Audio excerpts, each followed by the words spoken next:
Runājot par brīvības pieminekli un brāļu kapiem, protams, uzreiz jāpiemina tas kanoniskums. Protams, neatkarīgi no tā ir tas kaut kur piereģistrēts vai kaut kur ierakstīts. Tie ir kanoniskie darbi, absolūti kanoniski.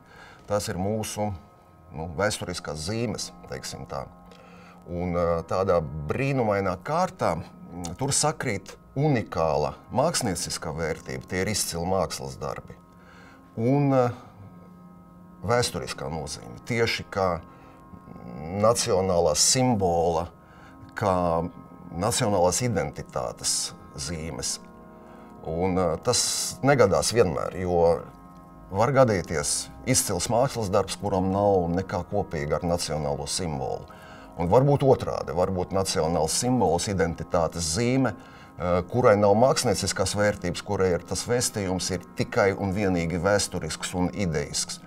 Zālēm un Štālbergam un cilvēkiem, kas tajā laikā dzīvoja un kas radīja šo pieminekli, tas nebija tikai divu kungu darbs, to tiešā nozīmē radīja tauta. Ka tiem cilvēkiem, mūsu priekštečiem, izdevās apvienot to, un tas ir brīnums.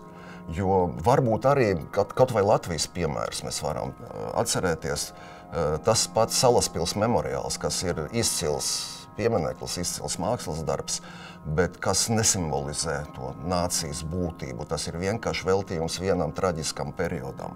Ar brīvības pieminekli un brāļu kapiem ir citādi. Tie vienmēr bija aktuāli. Pirms 100 gadiem, kad tos radīja, tie runāja par pašu svarīgāko, un joprojām viņi dara to pašu. Te rodas jautājums par darba, vispār par mākslas laikmetīgumu. Kas ir laikmetīgs? Un vai laikmetīgs vienmēr ir avangardisks? Vai avangards ir tas pats, kas laikmetīgums? Es atbildēšu drīzāk nē. Abi šie pieminekļi nebija avangarda mākslas darbi. Tieši otrādi, viņi bija tur bija tās pārbaudītas, vizuāli plastiskas vērtības. Un ja pat mēs salīdzinām ar Kārļa Zāles darbību, radošo darbību pirms tam viņa eksperimentus konstruktivisma jomā, tad, protams, brīvības piemineklis un brāļu kapi ir izteikti tāds konservatīva rakstura pieminekļi. Un tur mēs redzam mikelanģelisku jaudu un spēku. Zālēm jau Miķels bija ļoti tūs, kā viņš viņu sauc, Miķels. Es tam Miķelim vēl parādīšu, tie bija viņa vārdi. Un tad tā Mikelanģelo ietekme, tieši enerģijas un jaudas ziņā. Ja?